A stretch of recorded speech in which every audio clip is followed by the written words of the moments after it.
Now what should be symptoms having an abscess. কোথাও abscess হলে তোমাকে বলে দিতে হবে না যে হ্যাঁ কিছু হয়েছে, ওই অ্যাবসেসই তোমাকে ডাকবে কন্টিনিউয়াসলি। সেই he will create scenario so that you should to give attention to that side. সেখানে বলছে কি, the patient feels ill and complains of throbbing pain at the site. এটা হলো সবচেয়ে important thing. The patient feels ill and a throbbing pain at the site. এই throbbing পেইনটা কেমন? হাতুড়িতে পিটানো না, একদম ধাক্কা দেওয়া, ধাক্কা দিচ্ছে। থ্রোবিং পেইন, এই থ্রোবিং পেইনটা ইন্ডিকেশন অফ পাস ফর্মেশন, ঠিক আছে? If there is any inflammation and you feel a throbbing pain there, you may assume that already pus have been formed, ঠিক আছে? So throbbing pain at the site, throbbing pain is the indicative of pus and is due to pressure on the nerve endings by the pus. তাহলে throbbing pain টা, why this throbbing pain? It is the pressure on the nerve endings by the pus, ঠিক আছে? সাথে কি থাকছে? Fever with or without chills and rigor. তাহলে সেখানে range of temperature থাকবে with chill and rigor, maybe with chill or rigor, but range of temperature is a must. There may be chill and rigor. আর কি থাকবে? থ্রোবিং pain থাকবে। তাহলে these are the symptoms of having a pus. তারপরে কি আসছে দেখো, sign. আসলে symptom, patient তোমার কাছে সে কি বলবে? একটা সাইটকে সে মেনশন করবে, বলবে যে আমার একটু গায়ে জ্বর জ্বর মতো ভাব এসেছে, ফিভার মানে জেনারেলাইজ রেঞ্জ অফ টেম্পারেচার হয়েছে। আমার একটা লোকাল সাইট একটা মেনশন করবে, সেই জায়গাটা বেশি হিট প্রডিউস করছে এবং সেখানে একটা থ্রোবিং পেইন হচ্ছে। এইটা হচ্ছে পেশেন্ট তোমাকে কমপ্লেন করবে এসে। এরপরে তুমি পেশেন্টকে বলবো ঠিক আছে, let me see the site and you have to examine the site. Physical examination করতে হবে। সেই ফিজিক্যাল এক্সামিনেশনে তুমি কি দেখবা? There should be calor or heat production থাকবে, রিউবর অর রেডনেস থাকবে, তারপরে ডলর অর পেইন থাকবে, tumour that is the swelling থাকবে সেখানে, লস অফ ফাংশন থাকবে, and there should be fluctuation. যেহেতু একটা পাস ফিল্ড ক্যাভিটি আছে সেখানে অবভিয়াসলি তুমি পালপেশন এটাকে ফ্লাকচুয়েশন পাবা। তাহলে তুমি এই পাঁচটা জিনিস, ছয়টা জিনিস তুমি সেখানে পাচ্ছ। মনে থাকবে? ভাইবা বোর্ডের জন্য এই 6টা পয়েন্ট ফটাফট বলতে পারো। এখানে একটা জিনিস মনে রাখতে হবে রিগার্ডিং দি ফ্লাকচুয়েশন, যে in deep seated abscess it may be negative. যদি অ্যাবসেসটা খুব ডিপ সিটেড হয়ে থাকে, লিভার অ্যাবসেস হয়েছে, is it possible to perform the fluctuation test? No. কিডনিতে অ্যাবসেস হয়েছে, ইজ ইট পসিবল? নো। ব্রেস্টে হয়েছে, ইজ ইট পসিবল? নো। তাহলে ইন ডিপ সিটেড অ্যাবসেস যদি হয়ে থাকে সেখানে এই ফ্লাকচুয়েশনটা আমরা নেগেটিভ পাবো। Now, regarding the treatment, what should be treatment of abscess? Treatment regarding untreated abscess tends to point spontaneously along the area of least resistant to the nearest epithelial surface called skin and gut. একটা জায়গায় localise collection হয়েছে, ও কি করবে? পাঁচটা কি করবে? Less resistant যে জায়গাটায় সে পাবে ও সেখান দিয়ে তোমাকে স্কিনের উপরে বাস্ট করবে। এটা হচ্ছে তার একটা নেচার। লিস্ট রেজিস্ট্যান্ট যে জায়গাটা থাকবে, যদি থাকে যেমন ধরো একটা পেরি অ্যানাল রিজনে একটা অ্যাবসেস হয়েছে, তো অ্যানাল স্কিনগুলো এবিট টাফ দেন দি মানে রেকটাল মিউকোসা, তখন কি হবে? ওই অ্যাবসেস ক্যাভিটিটা আস্তে আস্তে গ্রাজুয়ালি সরতে সরতে মিউকোসা দিয়ে ব্রেক করে অ্যানাসের ভিতরে চলে আসলো। এইটা দিয়ে একটা তোমাদের ফিস্টুলাইন অ্যানো সৃষ্টি হয়ে গেল। সেটা যখন পড়াবো তখন আরও বুঝবা। এরকম লিস্ট এরিয়া যেখানে রেজিস্ট্যান্ট এরিয়া যেখানে আছে সেখানে স্কিনের নিচে হয়েছে, স্কিনটা যে জায়গাটায় থিন আছে সেই জায়গা দিয়ে ও বাস্ট করতে পারে যদি আনট্রিটেড থাকে। তো untreated abscess tends to point spontaneously along the area of least resistance to the nearest epithelial surface as per skin and gut, oral cavity, etc. However, deep-seated abscess such as breast abscess may cause mass tissue destruction before pointing. যদি deep-seated tissue থাকে এগুলো pointed হয়ে বের হতে গেলে অনেক সময় tissue destruction লাগে। Now incision and drainage under general anaesthesia, it is the way of treatment. Incision and drainage under general anaesthesia. Never say without anaesthesia, এটা বলবে না। তোমরা এক কথায় বলবা যে incision and drainage under anaesthesia. আমরা জেনারেল দেব না স্পাইনাল দেব না লোকাল দেব, এটাকে আমরা অন দি সিচুয়েশন বা সাইড যে আমরা ঠিক করে নেব। তাহলে you should to say incision and drainage under anaesthesia. General anesthesia is preferred because in the presence of infection it is preferable anesthesia. Local anesthesia may not act and it is difficult to break all the loculi of an abscess without causing pain. Local incision local অ্যানেস্থেশিয়াটা আমরা usually use করি না, কারণ যখন আমরা অ্যাবসেসটা incision দিব ওর ভিতরে যতগুলো লোকুলাই মানে ছোট ছোট পকেট থাকে, অনেকগুলো পাস ফিল ক্যাভিটি থাকে, ওগুলো সব ব্রেকডাউন করে দিয়ে আসতে হয়। তো এই ম্যানুভারটা করতে গেলে there should be pain. Local anaesthesia এটাকে ঠিকমতো প্রোটেকশন দিতে পারে না। দ্যাট ইজ ওয়াই আইদার আমরা regional anaesthesia, that is spinal anaesthesia, or আমরা জেনারেল অ্যানেস্থেশিয়া ইউজ করে থাকি। ইনসিশন দেওয়ারও কিছুটা ক্রাইটেরিয়া আছে। তুমি নাপিতের মতো যে কোনোভাবে বারবারের মতো যে কোনোভাবে তুমি ইনসিশনটা দিতে পারো না, এরও একটা ওয়ে আছে। A stab incision is made over the most prominent, that is pointing part of the abscess. The pus which comes out is collected and sent for culture and sensitivity. তাহলে কি হলো, তোমাকে একটা সাইড চুজ করতে হবে। From on hot side একটা cavity তুমি পেয়েছো and you have to choose a side. On hot spot you will give an incision.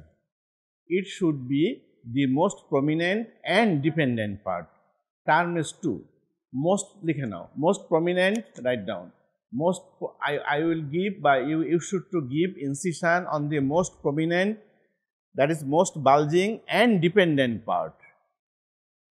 Most bulging and dependent part এ আমি incision দিব। তাহলে place of incision should be over the most bulging, that is most bulging and dependent part. Why I am calling dependent? Can you say? Have any idea? Dependent part বলতে চাচ্ছি এই জন্যই যে যেখান থেকে পাস ড্রেন হওয়াটা easy হবে। That is why I am calling the dependent part. আর অ্যাবসেসের যদি এখানে মনে করো একটা ব্রেস্টে বড় অ্যাবসেস আছে, আমি যদি উপরের দিকে ইনসিশন দেই, খেয়াল করো একটা ব্রেস্ট অ্যাবসেস আছে বড়, আমি ওর উপরের দিকে ইনসিশন দিলাম, তাহলে পাসটা কি সহজে ড্রেন হবে? তাহলে আমাকে নিচের দিকে দিতে হবে ডিপেন্ডেন্ট পার্টে, যে জায়গাতে ক্যাভিটি ডিপেন্ডেন্ট পার্ট, যে জায়গাতে দিলে আন্ডার গ্র্যাভিটির অ্যাকশানে পাসটা ড্রেন হবে বেশি, এইটাকে বলে ডিপেন্ডেন্ট পার্ট। তাহলে অ্যান্সার শুড বি দিস, যে I will give incision over the most bulging and dependent part, ঠিক আছে, অফ দি সোয়েলিং। এবং যে পাস যেটা বের হয়ে আসবে সাথে সাথে তোমাকে এই পাসটা কালেকশন করতে হবে and you should to send for culture and sensitivity. কেন দিতে হবে? যে which type of organism is involve here. আমরা জানি যে স্ট্রেপ্টোকক্কাস দিয়ে এটা স্টাফাইলোকক্কাস দিয়ে এটা হচ্ছে, কিন্তু নট দ্যাট, এর সাথে আরও ভাই ব্রাদার আত্মীয় স্বজন ডেকে নিয়ে ওরা কাজ মানে ক্ষতি করা শুরু করে।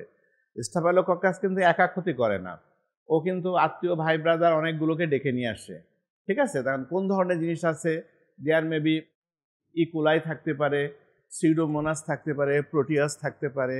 তো কোনটা কোন অ্যান্টিবায়োটিকে সেন্সিটিভ সেটা জানার জন্যে we should to send pass for culture and sensitivity. A sinus forceps or a finger is introduced within the cavity and all of the loculi are broken down. তো যখন আমরা ইনসিশন দিলাম, পাস বেরিয়ে গেল, it is not the end of the treatment. এরপরে you should have to introduce either a sinus forcep or your index finger to break down all the loculi. What is loculi? Is nothing, multiple small pockets of pus থাকে একটা বড় abscess ক্যাভিটির মধ্যে, ওইগুলোকে তোমার breakdown করে দিতে হবে। দেওয়ার পরে কিভাবে বুঝবা ব্রেকডাউন হয়েছে? Fresh oozing of pus is an indication of completion of procedure. যখন দেখবা যে হড়হড় করে ফ্রেশ পাস বেরিয়ে আসছে, তখন তুমি বুঝলে যে হ্যাঁ, you have complete your procedure. The abscess cavity is irrigated with saline or mild antiseptic agents such as iodine solution. এইবার তুমি ওটাকে অ্যান্টিসেপটিক সলিউশন দিয়ে বা নর্মাল স্যালাইন দিয়ে ওয়াশ দিয়ে ওর ভিতরে কি করবা, তুমি অ্যান্টিবায়োটিক সোকড গজ দিয়ে প্যাক দিতে হবে। কেন প্যাক দিবা? একটা বড় ক্যাভিটি, ওই ক্যাভিটির সারাউন্ডিং ওয়াল থেকে তো উজিং হবে, তাহলে উজিংগুলো ওই গজে সোক করে নেবে, ঠিক আছে, না হলে তো একটা চারিপাশে গায়ে ঠায় ছড়িয়ে পড়বে। এইটার জন্য the cavity if large may need to be packed with roller gauze dipped in iodine solution which is removed 1 to 2 days later. Roller gauze pack prevents the premature closure of the skin, thereby facilitating the healing to take place. এবং এটাকে সাধারণত দুটো কাজের জন্য আমরা packing দেই। একটা হচ্ছে কি যে যদি আমরা অ্যাবসেসের ভিতরে বড় একটা ক্যাভিটি আছে, ওই আমাদের আইডিয়াটা হচ্ছে কি এই ক্যাভিটিটা ভিতর থেকে ভরে আসবে। যদি premature closure of the skin incision হয়ে যায়, ভিতরে ক্যাভিটি থাকে, তাহলে আবারও সেখানে অ্যাবসেস হবে। দ্যাট ইজ হোয়াই প্যাক এটাকে প্রিভেন্ট করবে। আবার যে সিক্রেশন যেটা হচ্ছে, উজিং যেটা হচ্ছে, সেটাকে অ্যাবজর্ব করে নিয়ে এটা লোকালাইজড করে রাখছে, যেটা যখন আমরা প্যাকটা রিমুভ করব সেই সাথে এটাকে আমরা রিমুভ করে দিব, অ্যাট দ্য সেম টাইম আবার নিউ প্যাক দেব। And it takes 5 to 7 days to completely heal the abscess. Okay, কিন্তু এইটাই কি শেষ? শুধু ইনসিশন অ্যান্ড ড্রেনেজ করলেই হবে? এর সাথে patient needs systemic antibiotics, systemic analgesics, এটা তোমার দরকার। পেশেন্টকে তোমার systemic broad spectrum antibiotic, initial স্টেজে একটা ব্রড স্পেকট্রাম অ্যান্টিবায়োটিক স্টার্ট করতে হবে, অ্যানালজেসিক স্টার্ট করতে হবে, অ্যান্টি আলসার ড্রাগ স্টার্ট করতে হবে। এবং যখন তুমি কালচার সেন্সিটিভিটি রিপোর্টটা পেলে, তখন যদি তোমার মনে হয় যে না আমি যেটা আগে স্টার্ট করেছি it is up to mark, you continue that drug, and if it is not up to mark you should to change the antibiotic according to sensitivity report. Clear? এবং সাধারণত আমরা অ্যান্টিবায়োটিক অফ চয়েসকে বলি cloxacillin. Usually cloxacillin blindly আমরা cloxacillin use করি। It is a choiceable antibacterial drug for staphylococcus. এখানে একটা আছে modified Hilton's method for incision and drainage. এখন এই ইনসিশন অ্যান্ড ড্রেনেজটা আমরা দুটো মেথডে করি, একটা হচ্ছে হিলটনস মেথড, আর একটা হচ্ছে মডিফাইড অর ডিরুফিং মেথড। দুটো টার্ম লিখে নাও, Hilton's method and deroofing method. What is deroofing method? আমরা ইনসিশন দিচ্ছি, দিয়ে ফিঙ্গার ইন্ট্রোডিউস করছি, করে ওই জায়গাটাকে লোকোলাইগুলোকে আমরা ব্রেকডাউন করে দিচ্ছি, এটাকে আমরা বলছি deroofing method. And what is Hilton's method? Hilton's মেথডটা হচ্ছে কি, there are certain places where some vital structures remains, যেমন in case of neck, in case of axilla, in case of groin, সেখানে নার্ভ এবং ভেইনগুলো আছে। তো যদি ওখানে আমরা এরকম করি, ইচ্ছা মতো আঙুল দিয়ে ঘুটাঘুটি করি, there may be damage of the nerves and vessels. So এই সমস্ত ভাইটাল জায়গাগুলোতে আমাদের অ্যাবসেস হয়েছে, we have to give the incision, we have to drain the pus, we have to break the loculi, but with some cautious। সেটা কি, একটা sinus forcep বলে একটা ফরসেপ আছে, আমরা অল্প ইনসিশন দিয়ে ওই ফরসেপটা ইন্ট্রোডিউস করে দেই, দিয়ে ওইটা দিয়ে লোকুলাইগুলোকে ভেঙে দেয়, so that they are creates a less trauma. ঠিক আছে? তাহলে লেস ট্রমা হলে সেখানে আমাদের ভাইটাল স্ট্রাকচারগুলো ইনজুরি হওয়ার চান্সটা কম থাকবে। এটাকে আমরা বলছি যে হিলটনস মেথড। মডিফাই বাদ দাও, মডিফাইড হিলটনস মেথড না, এটা হচ্ছে হিলটনস মেথড। আরেকটা হচ্ছে ডিরুফিং মেথডস।